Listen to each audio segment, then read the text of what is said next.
خوش آمدید۔ آج ہم جن ذرائع کا جائزہ لے رہے ہیں، کچھ قرآنی آیات، سیرت کے نوٹس اور ایک تقابلی مضمون، یہ ہمیں اسلامی تاریخ کی ایک بہت ہی محترم شخصیت کی طرف لے جاتے ہیں، حضرت یعقوب علیہ السلام۔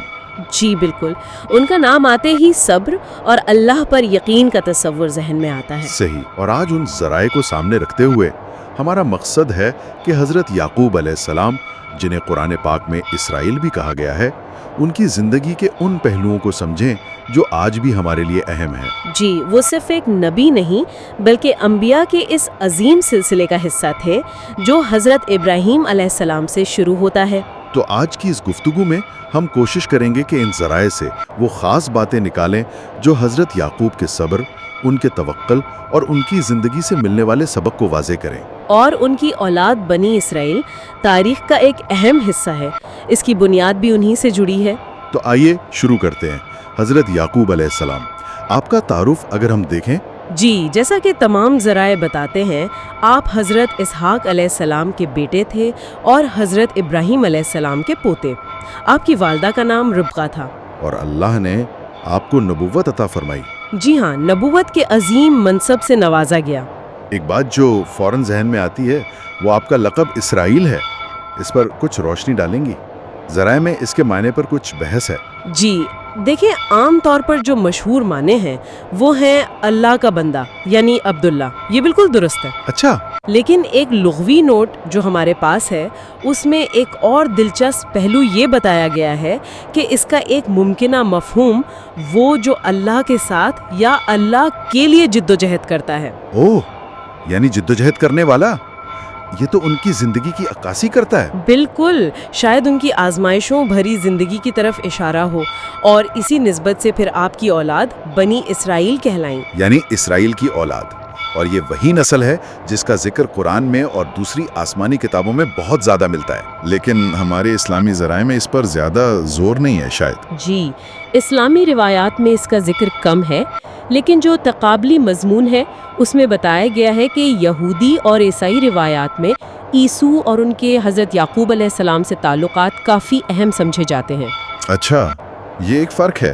خیر، آپ کی ابتدائی زندگی کے بعد ایک اہم موڑ تھا آپ کا سفر۔ جی، آپ اپنے ماموں لابان کے پاس ہران تشریف لے گئے۔ ہران آج کل کے عراق کا علاقہ سمجھا جاتا ہے۔ تو یہ صرف ایک جگہ سے دوسری جگہ جانا نہیں تھا، بلکہ ایک طرح سے ایک نئی شروعات تھی۔ بالکل، ایک طرح سے اپنی شناخت بنانے اور خاندان کی بنیاد رکھنے کا سفر تھا۔ وہیں ہران میں آپ کی شادیاں ہوئیں۔ شادیاں؟ اور وہیں آپ صاحب اولاد ہوئے؟ جی، ذرائع میں آپ کی 2 بیویوں لیاہ اور راہیل اور 2 کنیزوں سے اولاد کا ذکر ہے۔ راہیل جو تھیں وہ حضرت یوسف اور بنیامین کی والدہ تھیں۔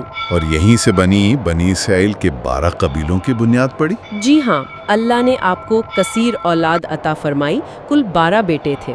12 بیٹے، نام تو کافی ہیں، روبن، شمون، لیوی، یہودا، اسحاق، زبولون۔ جی، یہ 6 لیا سے تھے، پھر یوسف اور بنیامین راہیل سے، دان اور نفتلی ایک کنیز بلہا سے، اور جاد اور عاشیر دوسری کنیز زلفا سے۔ ماشاءاللہ، تو انہی 12 بیٹوں سے وہ 12 قبیلے وجود میں آئے جن کی تاریخ اتنی پھیلی ہوئی ہے۔ جی بالکل، اور ان 12 میں سے 2 کا ذکر، جیسا کہ آپ نے پہلے کہا، بہت مرکزی حیثیت رکھتا ہے، خاص طور پر سورہ یوسف میں۔ حضرت یوسف علیہ السلام اور ان کے چھوٹے بھائی بنیامین۔ اور یہیں سے حضرت یعقوب کی زندگی کا وہ باب شروع ہوتا ہے جو صبر، آزمائش اور اللہ پر یقین کے حوالے سے سب سے زیادہ یاد کیا جاتا ہے۔ حضرت یوسف کا واقعہ، وہ مشہور خواب جو انہوں نے بچپن میں دیکھا۔ جی، کہ 11 ستارے ہیں اور سورج چاند انہیں سجدہ کر رہے ہیں۔ جب انہوں نے یہ خواب والد کو سنایا، یعنی حضرت یعقوب کو، تو انہوں نے فوراً اس کی اہمیت سمجھ لی۔ ایک تفسیری نوٹ جو ہمارے پاس ہے وہ کہتا ہے کہ حضرت یعقوب علیہ السلام کا یہ کہنا کہ خواب بھائیوں کو نہ بتانا، جی، یہ صرف حسد کا ڈر نہیں تھا، بلکہ شاید وہ اس میں نبوت کی نشانی اور آنے والی آزمائشیں بھی دیکھ رہے تھے۔ کیا یہ ممکن ہے؟ جی بالکل ممکن ہے۔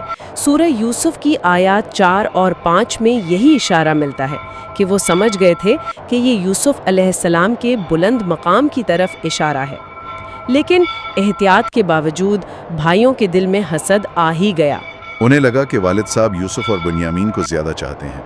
ایک ذریعہ اسے گروہی سوچ یا رقابت کے طور پر بھی دیکھتا ہے۔ جی، اور اسی حسد نے پھر انہیں وہ قدم اٹھانے پر مجبور کیا۔ انہوں نے والد سے اجازت مانگی کہ یوسف کو ساتھ لے جائیں کھیلنے کے بہانے۔ حضرت یعقوب علیہ السلام تو ہچکچائے تھے، انہیں ڈر تھا کہ کہیں کوئی بھیڑیا نہ کھا لے۔ جی، لیکن بیٹوں نے اصرار کیا، قسمیں کھائیں تو اجازت دے دی، اور پھر انہوں نے یوسف کو ایک کنویں میں پھینک دیا۔ اور واپس آ کر کیا کہا؟ ایک قمیض لائے خون آلود۔ جی، جھوٹے خون سے رنگی ہوئی قمیض، اور کہا کہ یوسف علیہ السلام کو بھیڑیا کھا گیا ہے۔ یہ تو کسی بھی باپ کے لیے قیامت سے کم نہیں ہوگا۔ یقیناً قرآن کریم بتاتا ہے سورہ یوسف 84 میں کہ حضرت یعقوب علیہ السلام اس غم میں اتنا روئے کہ ان کی آنکھیں سفید ہو گئیں غم سے، یعنی بینائی شدید متاثر ہو گئی۔ بینائی چلی گئی۔ کچھ ذرائع کہتے ہیں کہ یہ شاید صرف جسمانی اندھا پن نہ تھا، بلکہ ایک گہری داخلی کیفیت بھی تھی۔ جی، یہ تعبیر بھی ملتی ہے کہ شاید دنیا سے توجہ ہٹ کر صرف رب کی طرف دھیان ہو جانا۔ لیکن اس شدید ترین غم میں بھی ان کی زبان سے کیا نکلا؟ وہی الفاظ جو صبر کی مثال بن گئے۔ فَصَبْرٌ جَمِيلٌ وَاللَّهُ الْمُسْتَعَانُ عَلَى مَا تَصِفُونَ، یعنی پس بہترین صبر ہی بہتر ہے، اور جو تم کہہ رہے ہو اس پر اللہ ہی سے مدد مانگی جاتی ہے۔ یہ صبر جمیل۔ صبر جمیل، اس میں اور عام صبر میں کیا فرق ہے؟ ایک ذریعہ اس کا موازنہ کرتا ہے۔ جی، صبر جمیل میں شکوہ نہیں ہوتا، بے چینی کا اظہار نہیں ہوتا، یہ مجبوری کا صبر نہیں بلکہ اللہ کی حکمت پر، اس کے منصوبے پر ایک آپ کہہ لیں فعال یقین ہوتا ہے۔ اچھا، فعال یقین، یہ صرف انتظار نہیں بلکہ اللہ کی رحمت کا امید کے ساتھ انتظار ہے۔ بالکل، اور آزمائش یہیں ختم نہیں ہوئی۔ سالوں بعد جب قحط پڑا اور بیٹے غلہ لینے مصر گئے، جہاں یوسف علیہ السلام خود ایک بڑے عہدے پر تھے اور بھائیوں نے انہیں پہچانا نہیں تھا۔ جی، تو یوسف علیہ السلام نے اپنے منصوبے کے تحت مطالبہ کیا کہ اگلی بار آؤ تو اپنے چھوٹے بھائی بنیامین کو ساتھ لانا۔ اوہو، حضرت یعقوب علیہ السلام تو پہلے ہی یوسف علیہ السلام کے غم میں تھے، بنیامین کو بھیجتے ہوئے تو انہیں کتنا خوف ہوا ہوگا۔ شدید خوف زدہ تھے، لیکن اللہ کا نام لے کر اور بیٹوں سے پکا وعدہ لے کر بھیج دیا۔ اور پھر مصر میں بنیامین کو بھی روک لیا گیا، ایک تدبیر کے ذریعے۔ جی، جب بھائیوں نے یہ خبر واپس آ کر سنائی تو حضرت یعقوب علیہ السلام کا غم تو اور بڑھ گیا، لیکن یہاں بھی دیکھیں ان کا رد عمل کیا تھا۔ انہوں نے مایوسی نہیں دکھائی۔ بالکل نہیں، قرآن میں آتا ہے کہ انہوں نے بیٹوں سے کہا، اے میرے بیٹو، جاؤ یوسف اور اس کے بھائی کو تلاش کرو اور اللہ کی رحمت سے مایوس نہ ہو۔ بے شک اللہ کی رحمت سے کافر قوم ہی مایوس ہوتی ہے۔ سورہ یوسف 87۔ جی، یہاں ایک تجزیاتی تحریر ہمارے پاس ہے جو کہتی ہے کہ شاید یوسف علیہ کے واقعے کے بعد سالہ سال کے توکل نے ان کے رد عمل کو اور مضبوط کر دیا تھا۔ غم تھا مگر امید غالب تھی۔ وہ مایوس نہیں ہوئے بلکہ بیٹوں کو بھی امید دلائی، یہ بہت بڑی بات ہے۔ اور پھر آخرکار اللہ نے اس لمبے صبر کا پھل دیا۔ جی ہاں، مصر میں وہ وقت آیا جب حضرت یوسف علیہ نے بھائیوں پر اپنی حقیقت کھولی، انہیں معاف کیا اور اپنی قمیض والد کے پاس بھیجی۔ وہی قمیض جو کبھی جھوٹ کی علامت تھی اب شفا کی علامت بنی۔ جی، قرآن کہتا ہے سورہ یوسف 96 کہ جب وہ قمیض حضرت یعقوب علیہ کے چہرے پر ڈالی گئی تو ان کی بینائی لوٹ آئی۔ سبحان اللہ۔ اللہ کی قدرت، یہ تو صبر کے انعام کا ایک حیرت انگیز مظہر ہے۔ بالکل، اس کے بعد پھر سارا خاندان حضرت یعقوب علیہ السلام اپنے تمام اہل و عیال کے ساتھ مصر منتقل ہو گئے، اور وہیں حضرت یوسف علیہ السلام کے پاس رہنے لگے۔ تاریخی نوٹس بتاتے ہیں کہ یہ بنی اسرائیل کے مصر میں آباد ہونے کا آغاز تھا۔ جی، اور مصری میں پھر آپ کی زندگی کا سفر تمام ہوا، لیکن وفات سے پہلے آپ نے اپنی ساری اولاد کو جمع کیا اور ان سے ایک بہت اہم عہد لیا۔ سورہ بقرہ کی آیت 133 میں اس کا ذکر ہے۔ جی، بڑی وضاحت سے ہے۔ پوچھا، میرے بعد کس کی عبادت کرو گے؟ اور سب نے کیا جواب دیا؟ سب نے کہا، ہم آپ کے معبود اور آپ کے باپ دادا ابراہیم، اسماعیل اور اسحاق کے معبود کی عبادت کریں گے جو ایک ہی معبود ہے، اور ہم اسی کے فرما بردار رہیں گے۔ یہ توحید کی وصیت تھی۔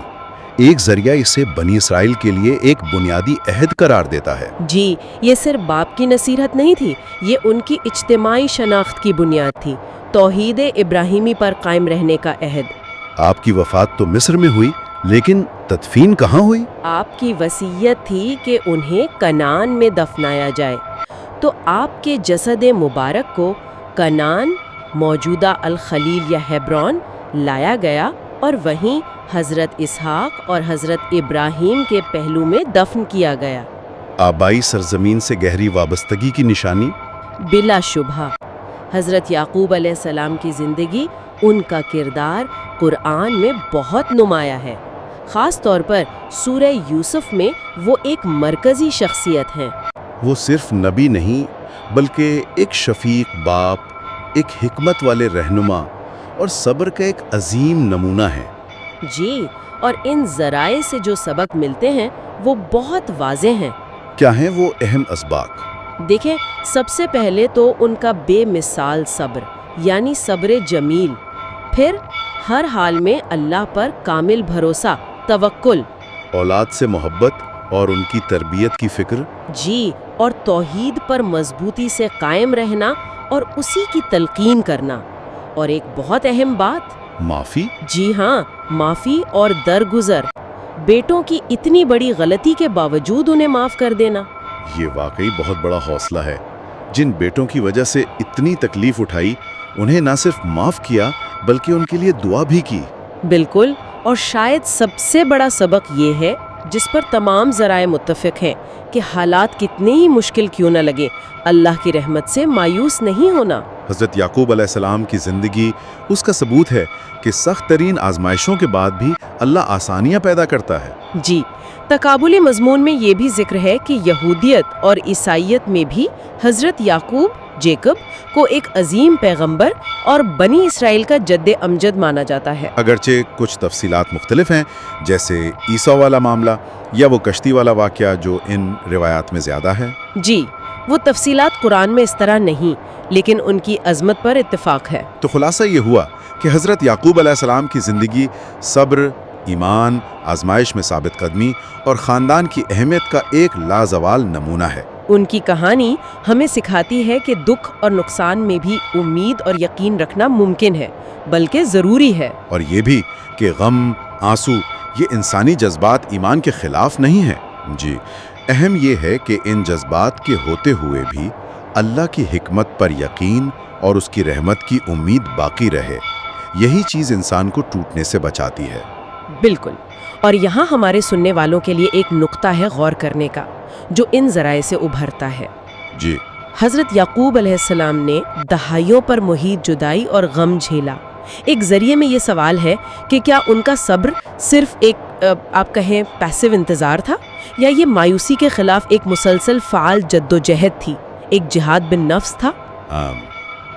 یہ ایک بہت گہرا سوال ہے کہ کیا وہ صرف حالات کے آگے سر جھکائے ہوئے تھے، یا وہ اللہ کے منصوبے پر یقین رکھتے ہوئے اندرونی طور پر کوشش کر رہے تھے، دعا کر رہے تھے، پر امید تھے؟ اور اس کا جواب ہمیں یہ سمجھنے میں مدد دے سکتا ہے کہ آج جب ہم اپنی زندگیوں میں لمبی مشکلات، بیماری، غیر یقینی صورتحال کا سامنا کرتے ہیں، تو ہم حضرت یعقوب کے اسوہ سے کیا سیکھیں؟